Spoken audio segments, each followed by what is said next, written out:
Deseado de todas las gentes, capítulo número 8. La visita de Pascua. Este capítulo está basado en Lucas 2, 41 al 51. Entre los judíos, el año duodécimo era la línea de demarcación entre la niñez y la adolescencia. Al cumplir ese año, el niño hebreo era llamado hijo de la ley y también hijo de Dios.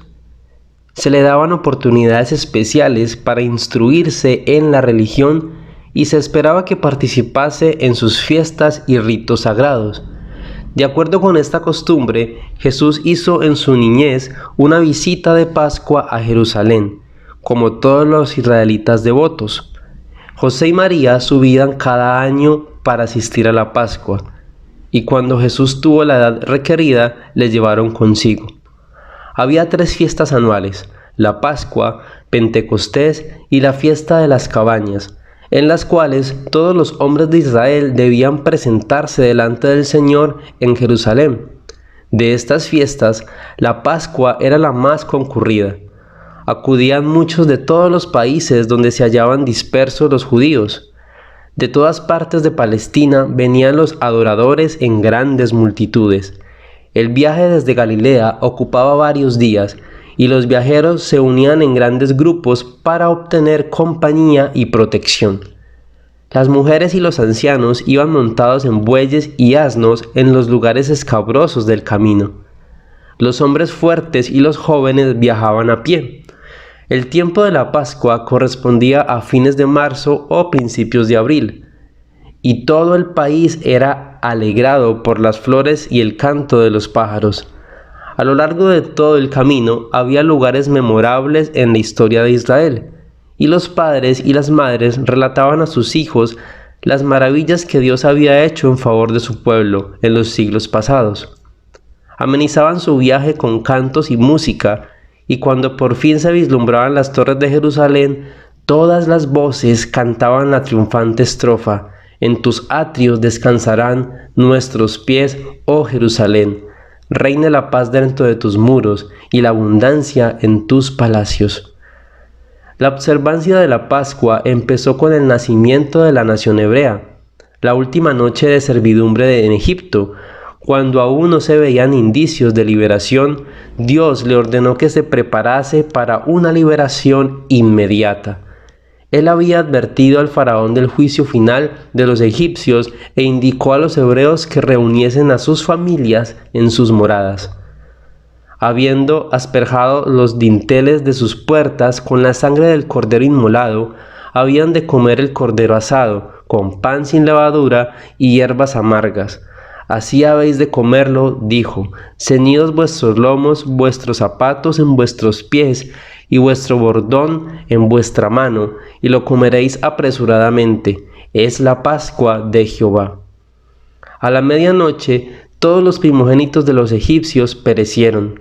Entonces el rey envió a Israel el mensaje: salid del medio de mi pueblo, e id a servir a Jehová como habéis dicho.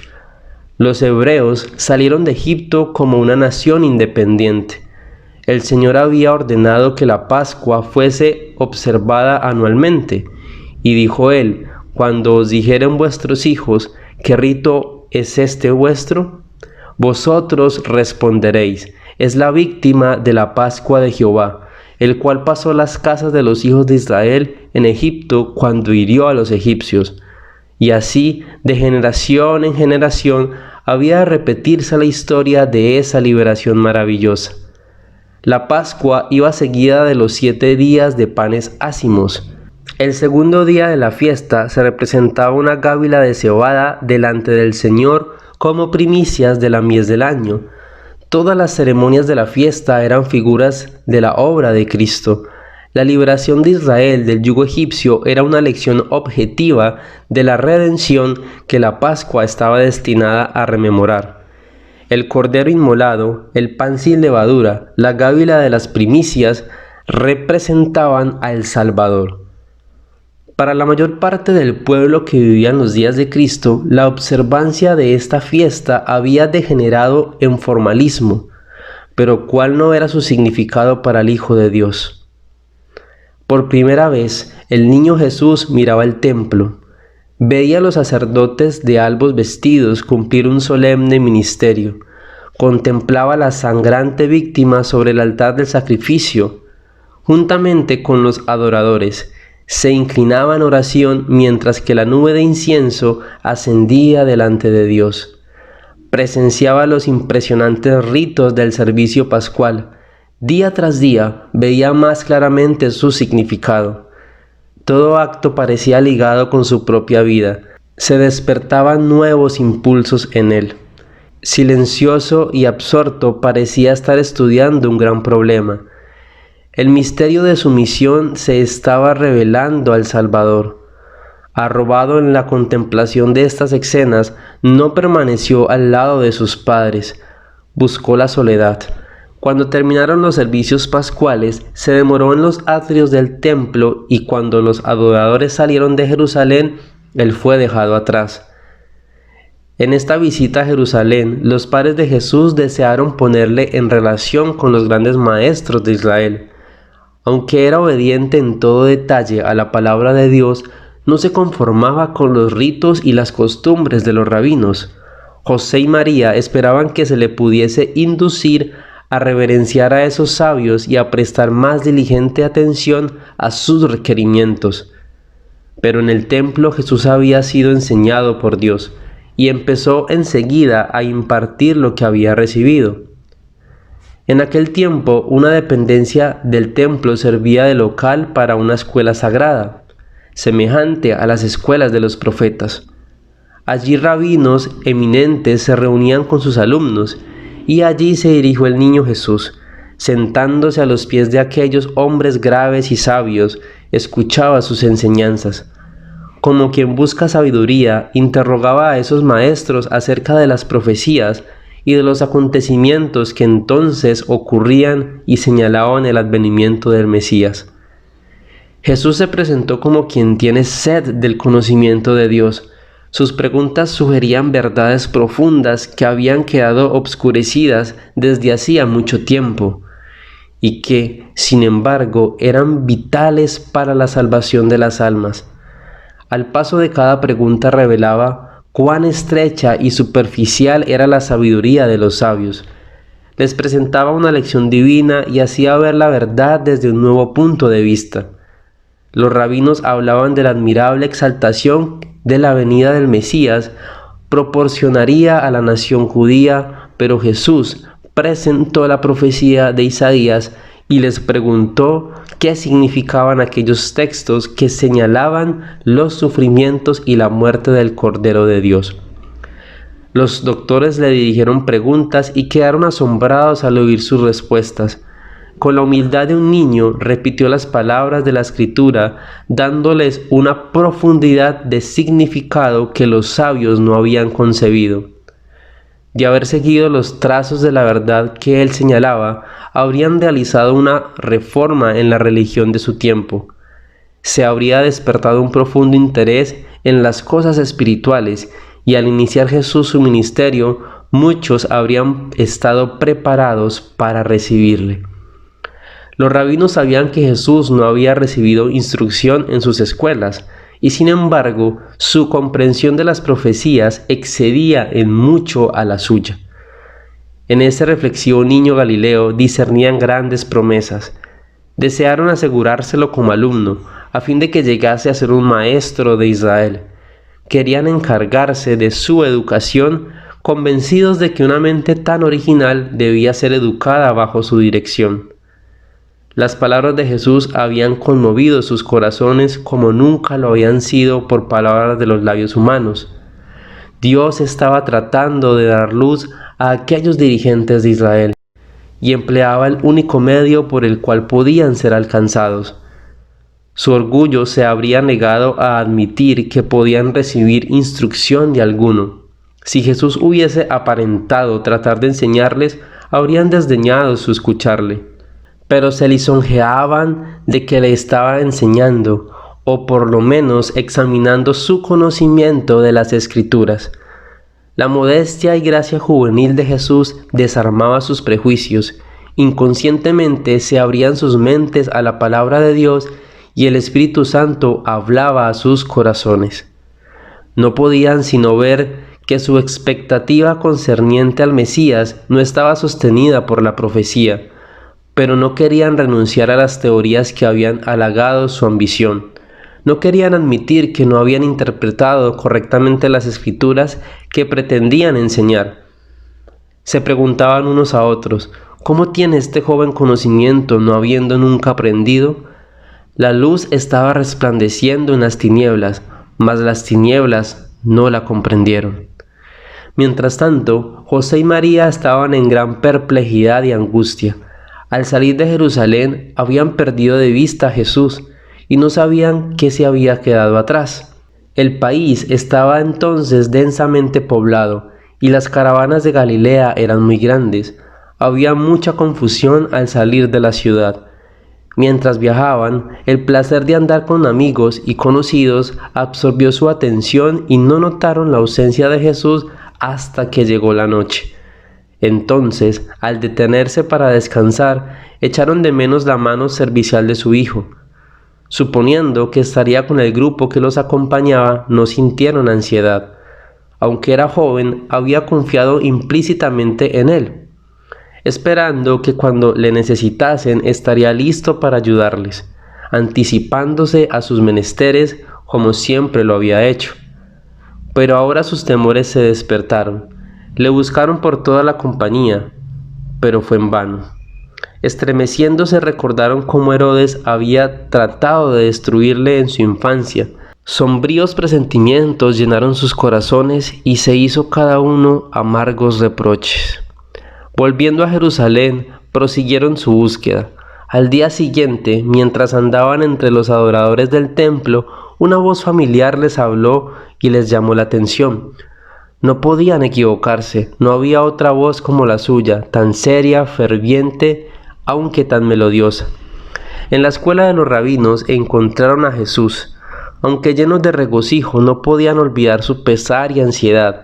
Cuando estuvo otra vez reunido con ellos, la madre le dijo, con palabras que implicaban un reproche: «Hijo, ¿por qué nos has hecho así? He aquí tu padre y yo te hemos buscado con dolor». «¿Por qué me buscabais?», contestó Jesús. «¿No sabías que en los negocios de mi padre me conviene estar?». Y como no parecían comprender sus palabras, él señaló hacia arriba. En su rostro había una luz que los admiraba. La divinidad fulguraba a través de la humanidad.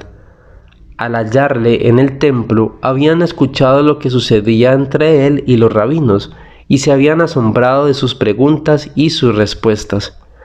Sus palabras despertaron en ellos pensamientos que nunca habrían de olvidarse, y la pregunta que les dirigiera encerraba una lección. «¿No sabíais?», les dijo, «que en los negocios de mi padre me conviene estar». Jesús estaba empeñado en la obra que había venido a hacer en el mundo, pero José y María habían descuidado la suya. Dios les había conferido mucha honra al confiarles a su Hijo. Los santos ángeles habían dirigido los pasos de José a fin de conservar la vida de Jesús, pero durante un día entero habían perdido de vista a aquel que no debían haber olvidado en un momento. Y al quedar aliviada su ansiedad, no se habían censurado a sí mismos, sino que le habían echado la culpa a él. Era natural que los padres de Jesús le considerasen como su propio hijo. Él estaba diariamente con ellos. En muchos respectos su vida era igual a los de los otros niños, y les era difícil comprender que era el Hijo de Dios. Corrían el peligro de no apreciar la bendición que se les concedía en la presencia del Redentor del mundo. El pesar de verse separados de él y el suave reproche que sus palabras implicaban estaban destinados a hacerles ver el carácter sagrado de su cometido. En la respuesta que dio a su madre, Jesús demostró por primera vez que comprendía su relación con Dios. Antes de su nacimiento, el ángel había dicho a María: «Este será grande y será llamado Hijo del Altísimo, y le dará el Señor Dios el trono de David su padre, y reinará en la casa de Jacob por siempre». María había ponderado estas palabras en su corazón. Sin embargo, aunque creía que su hijo había de ser el Mesías de Israel, no comprendía su misión. En esta ocasión no entendió sus palabras, pero sabía que había negado que fuera hijo de José y se había declarado hijo de Dios. Jesús no ignoraba su relación con sus padres terrenales.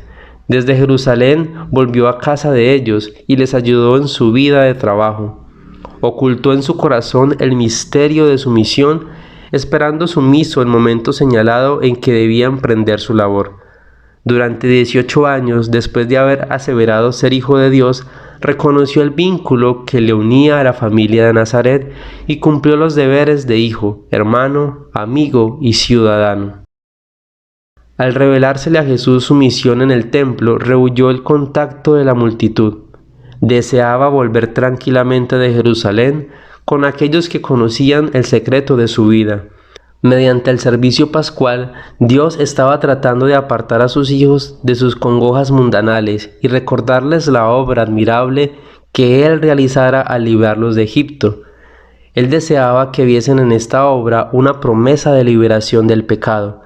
Así como la sangre del Cordero inmolado protegió los hogares de Israel, la sangre de Cristo había de salvar sus almas, pero podían ser salvos por Cristo únicamente en la medida en que por la fe se apropiaran de la vida de Él. No había virtud en el servicio simbólico, sino en la medida en que dirigiría a los adoradores hacia Cristo como su Salvador personal. Dios deseaba que fuesen inducidos a estudiar y meditar con oración acerca de la misión de Cristo, pero con demasiada frecuencia, cuando las muchedumbres abandonaban a Jerusalén, la excitación del viaje y el trato social absorbían su atención y se olvidaban del servicio que habían presenciado. El Salvador no sentía atracción por esas compañías. Jesús esperaba dirigir la atención de José y María a las profecías referentes a un Salvador que había de sufrir, mientras volviese solo con ellos de Jerusalén. En el Calvario trató de aliviar la pena de su madre. En estos momentos también pensaba en ella. María había de presenciar su última agonía y Jesús deseaba que ella comprendiese su misión, a fin de que fuese fortalecida para soportar la prueba cuando la espada atravesara su alma. Así como Jesús había estado separado de ella y ella le había buscado con pesar 3 días, cuando fuese ofrecido por los pecadores del mundo, lo volvería a perder 3 días, y cuando saliese de la tumba, su pesar se volvería a tornar en gozo. Pero cuanto mejor habría soportado la angustia de su muerte si hubiese comprendido las Escrituras hacia las cuales trataba ahora de dirigir sus pensamientos. Si José y María hubiesen fortalecido su ánimo en Dios por la meditación y la oración, podrían haberse dado cuenta del carácter sagrado de su cometido, y no habrían perdido de vista a Jesús. Por la negligencia de un día, perdieron de vista al Salvador, pero el hallarle les costó 3 días de ansiosa búsqueda.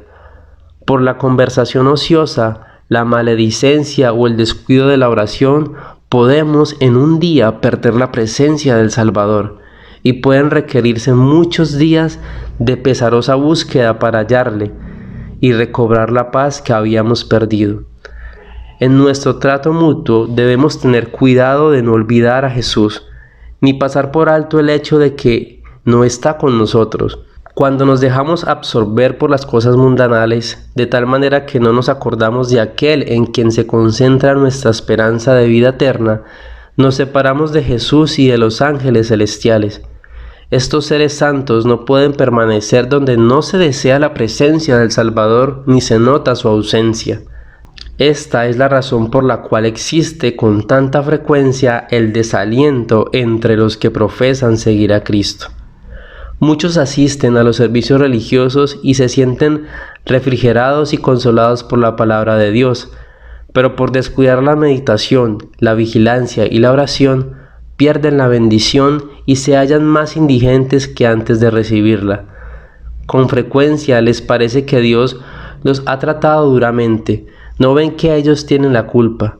Al separarse de Jesús, se han privado de la luz de su presencia. Sería bueno que cada día dedicásemos 1 hora de reflexión a la contemplación de la vida de Cristo. Debiéramos tomarla punto por punto y dejar que la imaginación se posesione de cada escena y especialmente de las finales. Y mientras nos espaciamos así en su gran sacrificio por nosotros, nuestra confianza en Él será más constante, se reavivará nuestro amor y quedaremos más imbuidos en su espíritu. Si queremos ser salvos al fin, debemos aprender la lección de penitencia y humillación al pie de la cruz. Mientras nos asociamos unos con otros, podemos ser una bendición mutua. Si pertenecemos a Cristo, nuestros pensamientos más dulces se referirán a Él. Nos deleitaremos en hablar de Él y mientras hablemos unos con otros de su amor, nuestros corazones serán enternecidos por las influencias divinas. Contemplando la belleza de su carácter, seremos transformados de gloria en gloria en la misma semejanza.